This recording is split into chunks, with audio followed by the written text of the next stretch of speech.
রাজ্যের অর্থমন্ত্রী চন্দ্রিমা ভট্টাচার্য আজ উত্তর দিনাজপুর জেলার চোপড়া ব্লকের দাসপাড়া গ্রাম পঞ্চায়েতের চেতনাগঞ্জ গ্রামে আসেন। তিনি মৃত 4 শিশু পরিবারের সঙ্গে দেখা করেন। যে স্থানে ঘটনা ঘটেছিল সেখানেই তিনি পরিদর্শন করেন। তিনি বলেন, আগামীকাল রাজ্যপাল আসছে, তিনি কি বলেন তার দিকে আমাদের নজর থাকবে। তিনি আরো বলেন, মুখ্যমন্ত্রী মমতা বন্দ্যোপাধ্যায়ের নির্দেশে আজ এখানে এসেছি। রাজ্য শিশু সুরক্ষা কমিশন এলে কেন্দ্রীয় শিশু সুরক্ষা কমিশন এখনো আসেনি। তিনি বলেন, রাজ্যপাল নিশ্চয়ই গ্রামবাসীর সঙ্গে কথা বলবেন। আরো বলেন, পুলিশের কাজ পুলিশ করছে। যে ঘটনা ঘটেছে, অর্থাৎ গত 12 তারিখে যে 4টি বাচ্চা মর্মান্তিকভাবে তাদের মৃত্যু হয়েছে বিএসএফ এর এই বেআইনি ড্রেনেজ এক্সটেনশন প্রোগ্রামে, সেই মর্মান্তিক ঘটনাকে কেন্দ্র করে আমাদের এখানে গ্রামবাসীরা তারা ধর্নায় বসে আছে এবং 12 তারিখ থেকে আজকে আমরা 19 তারিখে এসেছি। 8 দিন ধরে কিন্তু এই গ্রামবাসীরা তাদের ধর্না চালাচ্ছে।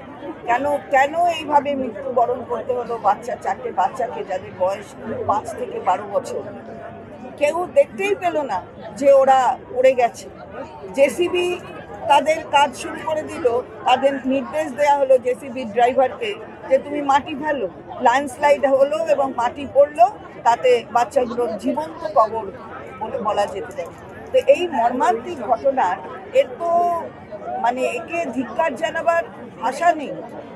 গ্রামবাসী তারা বলছে, মায়েদের কান্না তো শুনেছে, যে মায়েদের এই কান্নার সাথে এখানে কিন্তু সবাই ঐক্যবদ্ধ হয়ে আছে। বিএসএফ এর জবাব চাই।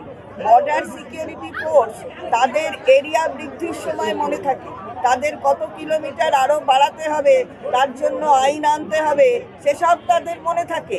কেন্দ্রীয় সরকার সেসব করে দিচ্ছে। তো সেই আইনের বলে যে এই যে এক্সটেনশন করছেন, রাজ্যগুলির ভেতরে ঢুকে পড়ছেন আরো বেশি করে, কিন্তু আপনি তো বর্ডার সঠিকভাবে মেনটেন করছেন না। যদি বাচ্চা হতে পড়ে যায়, আপনি বর্ডার মেনটেন করছেন? এটা আপনি একজন আধিকারিক, যে আধিকারিক কেন্দ্রীয় সরকারের কাছেও জবাবদিহি করতে হয় আপনাকে, আবার রাজ্য সরকারও যদি আপনার জবাব চায় তাহলে সেই জবাবদিহি কিন্তু করতে হয়। মাননীয় মুখ্যমন্ত্রী মনে করবেন না যে আপনি কিছু বলবেন না আর তার বিরুদ্ধে ওনার প্রতিবাদ থাকবে না, এটা মনে করার কোনো জায়গা নেই। সুতরাং আপনি আপনার রাজকর্তব্য পালন করুন। আপনি যে কর্তব্য করেছেন, যেটা গাফিলতি করেছেন, সেই গাফিলতির কিন্তু জবাব আপনাদের দিতে হবে। আমরা তো কয়েকদিন আগে আপনাদের বলেছি যে আমরা গেছিলাম, অনেকজন, তার মধ্যে আমাদের ডেলিগেশনে বেশ কয়েকজন মন্ত্রী ছিলেন, আমাদের প্রাক্তন সাংসদ থেকে শুরু করে বিধায়ক তারা ছিলেন, এবং আমরা মাননীয় রাজ্যপালের কাছে অনুরোধ করেছিলাম যে আপনি তো সব জায়গায় যান, আপনি যান, অসুবিধে নেই, অভিযোগের সত্যতা বিচার না করেও হয়তো আপনি কোথাও চলে যান, কিন্তু যেতেই পারেন, এ নিয়ে আমাদের বলার কিছু নেই। বরঞ্চ প্রশাসনের পক্ষ থেকে আপনার ভালো সুষ্ঠুভাবে যাতে আপনি পৌঁছন সেই ব্যবস্থা করে দেওয়া হয়। আপনি চোপড়াতেও যান, গিয়ে পরিবারের সাথে কথা বলুন, বিএসএফ এর যারা আছে তাদের সাথে কথা বলুন, এই ঘটনা ঘটলো কেন, কারা এর জন্য দায়ী, এটা আপনি যদি দয়া করে সেখানে যান, তাহলে আমরা আনন্দিত যে আজকে আমরা খবর পেয়েছি যে উনি আগামীকাল এখানে আসছেন।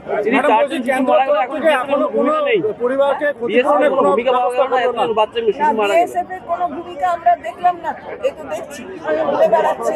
আমরা তো বলছি আসুন, আপনাদের কোনো কিছু বলার থাকে বলুন, যার জন্য হিন্দিতেও বললাম যাতে বুঝতে পারে, কিন্তু রাব্বানিও হিন্দিতে বলেছি যাতে বুঝতে পারে। বিএসএফ হয়তো বাংলা বুঝতে অসুবিধা হয়, বাংলার বর্ডার সিকিউরিটি ফোর্স হয়ে কাজ করছে, কিন্তু হয়তো বাংলা না জানতেও পারে, তাই জন্য আমরা একটু হিন্দিতে বললাম যাতে তাদের কর্ণগোচর হয়, কিন্তু তাতে কোনো এসে গেল বলে মনে হলো না, জানি না পরবর্তীতে কি বলবো।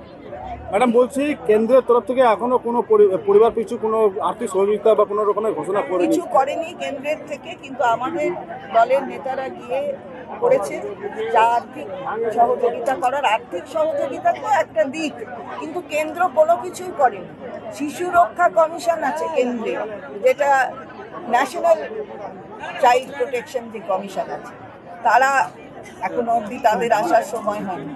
আমাদের যে স্টেটের শিশু রক্ষা কমিশন কিন্তু তারা এখানে এসে কথা বলে তাদের যেটা রিপোর্ট সেটা সরকারকে দেবে অথবা দিয়েছে।